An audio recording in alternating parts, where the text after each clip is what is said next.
It began in Roswell, New Mexico. Near White Sands and Alamogordo, Roswell was home base for many early tests of atom bombs and guided missiles. Here also, the practice of military stonewalling may have been perpetrated.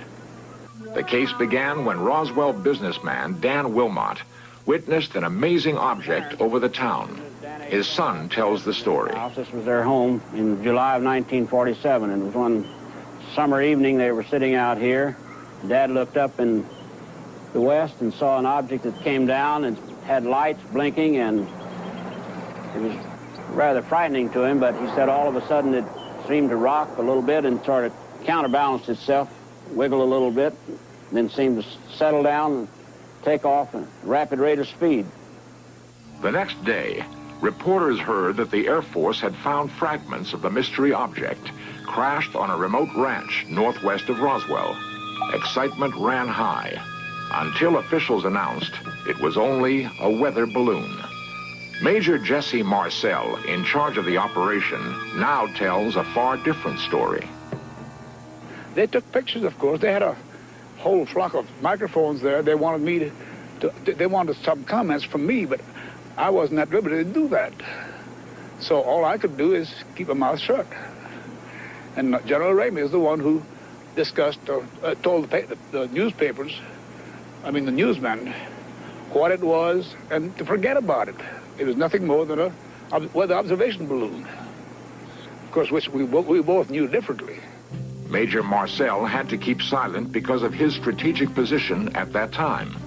He was in charge of all security and intelligence on atomic tests in the United States and the Pacific. Marcel retraced his secret recovery operation across the hot New Mexico desert. We left Roswell perhaps around 3:30 or 4 o'clock in the afternoon. As you can see, it's flat. It is very difficult. In fact, with just verbal directions, we never would have found it. We had to follow the rancher out there. The crash site was so remote, it took an entire day to drive there. The following morning, we went out to the site where the crash was. And what I saw, I couldn't believe there was so much of it. It was scattered over such a vast area. So we proceeded to pick up as much of the debris as we could, loaded in the wagon. We filled that up. It took us a good part of the day to do that, because there were such small fragments that we had to do a lot of picking. We found a piece of metal about a 1.5 to 2 feet wide and about 2 or 3 feet long. Felt like you had nothing in your hands. It wasn't any thicker than the foil out of a pack of cigarettes. But the thing about that got me is that you couldn't even bend it, you couldn't dead it. Even with a sledgehammer would bounce off of it. So I knew that I had never seen anything like that before.